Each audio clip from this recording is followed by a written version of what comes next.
Welcome to the City Current Show, powered by Higginbotham Insurance and Financial Services. This show focuses on sharing good news and powering the good in our community. Now here's your host, City Current CEO, Jeremy Park. Welcome back to the City Current Show, powered by Higginbotham. I'm your host, Jeremy Park. We're always honored to bring you inspiring stories of individuals and organizations making a difference and powering the good.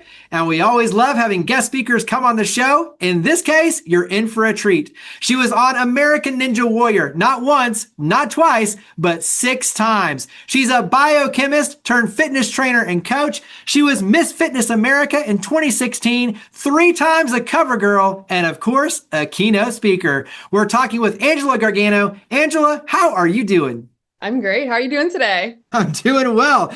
Well, Angela, we have a lot to talk about when you look at all the experiences, the lessons you've learned, how you pack all that into your keynotes. But let's start with how you frame your backstory. So give us a little bit of how you frame the experiences going from a biochemist to an American Ninja Warrior to now a speaker. Yeah, so with my backstory, it's so interesting because I feel like I started as the biochemist, that's what I thought I was going to be doing, PhD, biochemistry, all the different pieces. And my main goal was to help as many people as I possibly could. And when I realized and I got into that space, I started to realize that there might be some other ways that I might be able to help people that wasn't in a lab coat and goggles. And that's when my friends introduced me to this whole entire world of fitness outside of biochemistry. And I started off with those Miss Fitness America pageants. So it's basically, if you think about Miss America, but with fitness, that's exactly what that is. So you're doing like a full acrobatic routine on stage, you're doing a walk, you're doing an interview. So it started off with that. And as I was doing that, the people that I was working with in the biochemistry lab, I was now working the overnight shift. I think I told you this before, from 7 p.m. to 7 a.m. with an hour commute both ways. They were saying, wow, we see that you're taking care of yourself and you're doing stuff for your body to help with your health.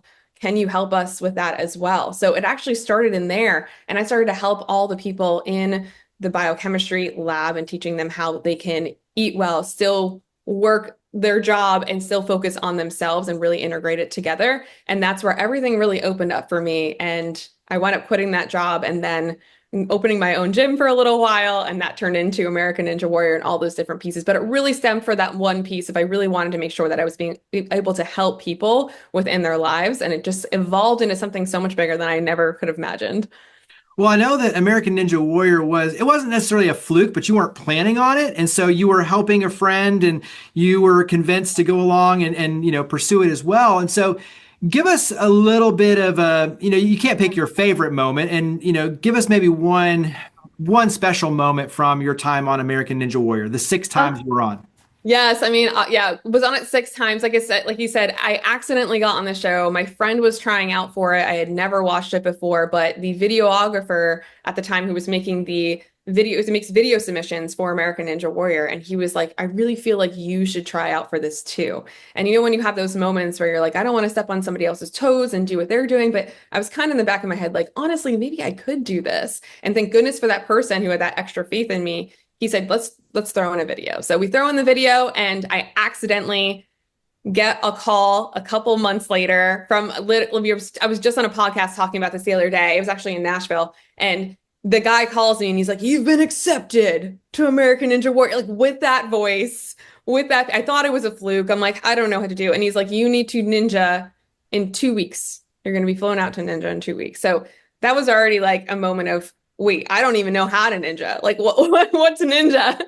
So I'm going around online. I'm asking everybody, like, help me ninja, help me ninja. Finally, someone from online says, hey, we've actually built a course in our backyard. We'd love for you to come in and we'll teach you how to do it when the sketchy obstacles back there. Get on the show. Absolutely loved it. Loved the community, loved everything about it, and was determined to come back as a female, a top female.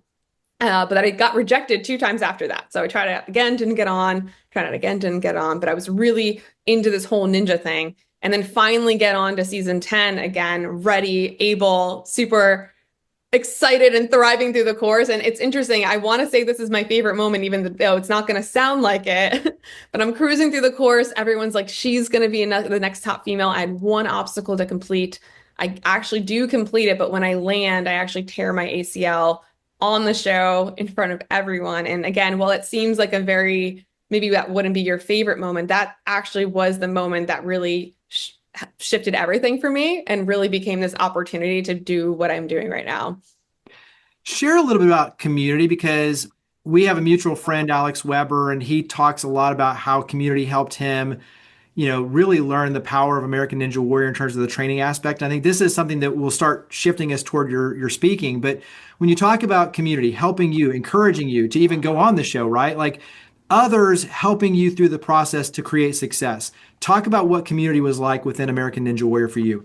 Absolutely. I mean, obviously, first starting off with that videographer who was just like saw something in you that you just don't see in yourself sometimes. I mean, how powerful is that for someone to be pushing you to your potential? I think that's so amazing. And the actual community, that's part of the reason I was obsessed with American Ninja Warrior. Getting on the course, doing the course, that was all fun. I obviously loved doing that. But what's so powerful about this community is you would think maybe it would be competitive. You think maybe it'd be like, oh, like I don't want that person to get through that obstacle because it's the who goes the furthest and the fastest, where it's actually the complete opposite. We are back there and every single person just wants somebody to get through those obstacles, which I feel like is so powerful. And it was such an incredible family and definitely nothing I've truly experienced before. And the power of community, they're going to lift you up. They're going to help you become better. The reason I actually was becoming a top female athlete is because I surrounded myself with those people who were working really hard each day, who were going and showing up on the course and doing the best they could. And we were really pushing each other and up-leveling each other. And I feel like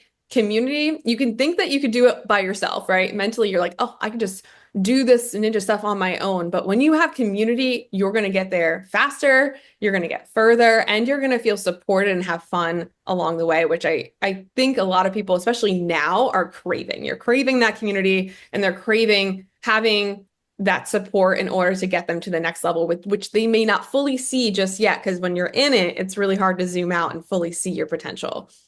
Yeah, I think you're bringing up a really interesting point, the connection, the team, but the power of hope, right? So it's, hey, I've got this person on my team that we're encouraging, and to see you succeed, that gives me hope that this obstacle course, I can overcome it too. And so just the power of hope, I think, is a really important piece of this psychologically. So let's switch over and talk about some of the things that you talk about in your keynotes, one of which is paying attention to the small details. And I think for professional athletes, for me on the tennis side especially, it was all the little things, the fundamentals that, the racket speed, the follow through, the footwork, stepping up to the line and being intentional with where you're going to serve and predicting the points so that you were always in the right place. But those little things in practice carried over into success game day, right? And so talk about, for you, the focus on the little things. Absolutely. Yeah. So when I tore that ACL, I mean, the main part of my head was, first of all, I failed. I did all these things. Because I was doing everything that you would consider right? I was doing all the big moves. I was showing up to my practices really late at night, doing, again, all these big things. But I was forgetting the little things. And I got reminded of that because I went into my physical therapist, and the first thing he said to me was, we need to work on your core. And I said to him, but wait, I'm here because my knee. And he was like, yes. He's like, but I can tell that you don't have a strong foundation. And I was like, strong foundation? Like, what do you mean? Like, I'm doing all these big things. I'm showing up and doing all this stuff. And he's like, yes. He's like, so we started doing these basic movements for my core. It started there. And I was crumbling. I could not do it. And then what I realized right from there is those little things, creating a strong foundation, matter so much. And they're actually going to be more important than the bigger things, which is wild, right? Because again, maybe it's not for fitness. So maybe you want to do something pretty wild, like pretty big and out there, but you're not reminding yourself that those little things are so, so important. So he really taught me, okay, cool. Those little things are really going to matter. So I went all back to basics to really build up a strong foundation. And not only that, I realized I wasn't really sleeping great. I wasn't eating great. There's a lot of things that was happening. Again, I was focusing just on the ninja, and not those little simple things that are going to really help me so that I can thrive no matter what uncertainty or change or obstacle literally comes your way, that you can actually power through it. So went back to basics, the simple things, the little things, the movement, the making sure I'm sleeping, and more important, like we had talked about before, the mental fitness, the mental mindset of this, right? Because I was neglecting all of that. I was so focused on the end goal of getting on American Ninja Warrior, becoming this top female, but I was just allowing the ninja to be my only identity. I wasn't thinking about any of the other things. How am I feeling? What's going on in my mindset? So it really gave me that opportunity that I really needed in order to dive deep into the mindset piece of it and realize, hey, without this ninja, without all these things, I'm still enough. So those little things like meditation, getting back to the present moment, and they don't need to take a long time to do. I always thought, and I had put in my head, oh, if I'm going to do these little things, it's going to take away from all the big things I'm doing. But when I actually was doing the math, we were talking about this before when we were on the call, I did the math of it and I said, okay, if I focus on those little things for 45 minutes, 5 times a week, that's actually less than 4 hours a week. There's 168 hours in the week. So that's even the extreme end of it. So I realized I did have the time to do a little something for myself. And this way I could come out of it even stronger. So the little things truly were so powerful and mattered so much more than I would have thought. And I needed that experience to see it. Give us one takeaway for listeners and viewers in terms of how they can apply one or two of these principles. You have a right framework that you teach. You have a whole model that kind of goes with this, but give us maybe one or two takeaways. Yeah, so from this, I created this whole framework. Again, I didn't realize that this was a framework when I was living it. So when I went back to really piece it together to see how we can repeat this again and realize that like anything comes your way, you're going to be solid. You've got this. It's really important to know that you have something that you can come back to, because an ACL moment, again, for you may not be an ACL moment. It might be not be you tearing your ACL on American Ninja Warrior. This could be the relationship that you were so excited about and then it didn't work out, right? This could be that unexpected health situation that happens, right? Out of nowhere. And like, are you equipped to actually handling it? So yeah, the right framework really goes through the first piece of it, which is really powerful, is making sure that you're first feeling the emotions of whatever it is that is happening to you. Because I think as humans, we tend to think we need to be strong and powerful, which is what I was trying to do. I was trying to put that face on, like, I'm fine, everything's fine. I was not fine. I was not okay. And when you're actually able to name that and say to yourself, you know what, I'm not okay right now, and that's okay. And then you set yourself that deadline to feel those emotions, the power gets lost. It loses all its power, all those things and those thoughts that going through your head. So really focusing on that mindset for those little things is really helpful. And small things, obviously, that you can do for that is first like naming it, writing it down, letting it be in an unbiased place, a piece of paper, to a friend. Luckily, I feel like I have such amazing friends I could just spill everything to and be like, you don't have to say anything, just let me say it. Then you need to come back to what you can control. So the next piece is we can focus on the thing that just happened to you, which wasn't so great, or we can focus on what we actually can control now, because that already happened. Like I kept replaying my ACL moment in my head over and over and over again. What could I do? What could I have changed? But it already happened. It already happened. So really identifying what you can control. And we go through that in my keynote. We'll go through actual steps on really truly understanding what you can control. And then you get to your game plan. Let's actually make the game plan. But the first piece of the game plan is not going to be what you think. It's going to be, again, focusing first on those foundational pieces for yourself first, right? Because when we do the game plan for whatever it might be, the first thing you're going to think about is everything else. So circling those main things, making sure you are the foundation first. Are you, again, taking care of your health? Are you making sure that you're getting some type of movement in? You're just eating it all, right? Because a lot of these people I feel like I talk to are like, I'm not even eating. I'm like, eat at some point. Sleeping, really getting that foundation down so that you can set that game plan and take those small, teeny steps to get yourself to the end goal, right? Those little steps, not getting to the end goal right away, but those small, teeny steps. Then you need to make sure you're adaptable, because even when you have a game plan, life is gonna life. Life is gonna happen. So making sure that you have that adaptable mindset so that you can, no matter what comes your way, okay, cool, that happened, I'm going to be able to adjust. And then the final piece I always tell people is always, no matter what is with your goal, you're not going to feel 100% ready a lot of times. You're not going to feel like you know all the answer. And I love to tell people to just take the delusional action, take the first step for whatever it is that you are trying to achieve.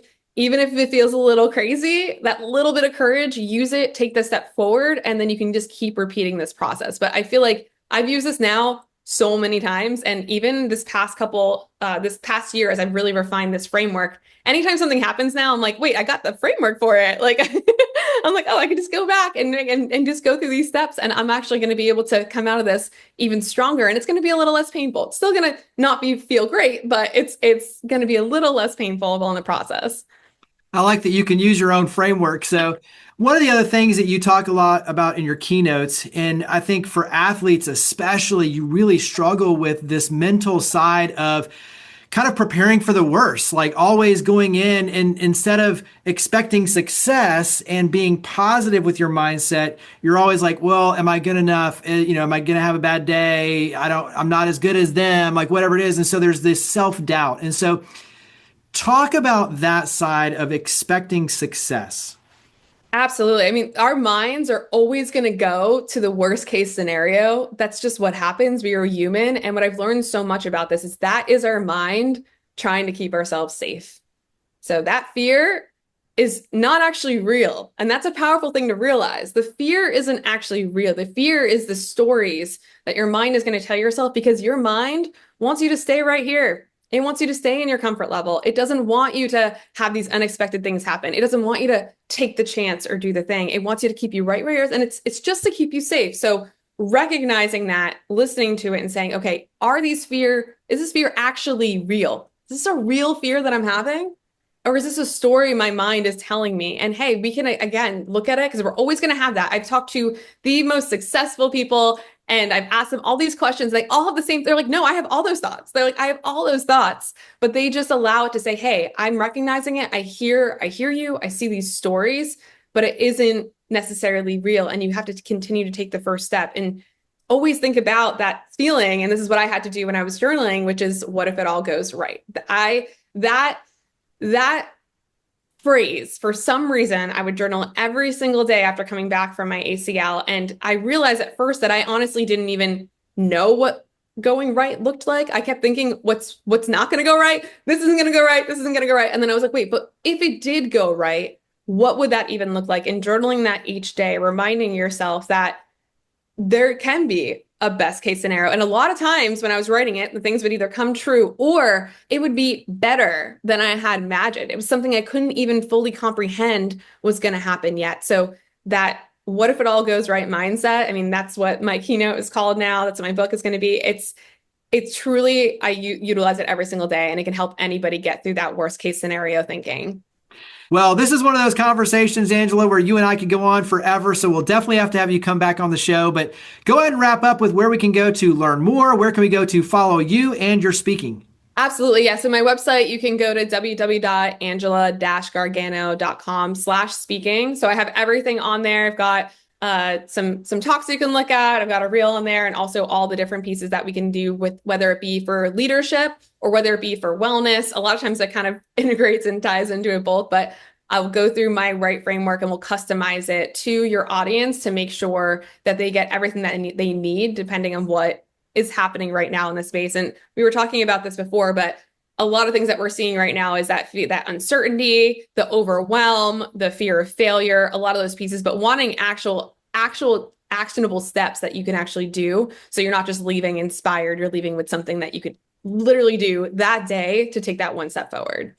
Well, absolutely great stuff. And we're excited to get you at some point to Memphis and Nashville to be a speaker with our City Current Signature Speaker Series. So, Angela, thank you for all you do to power the good. Thank you for coming on the show.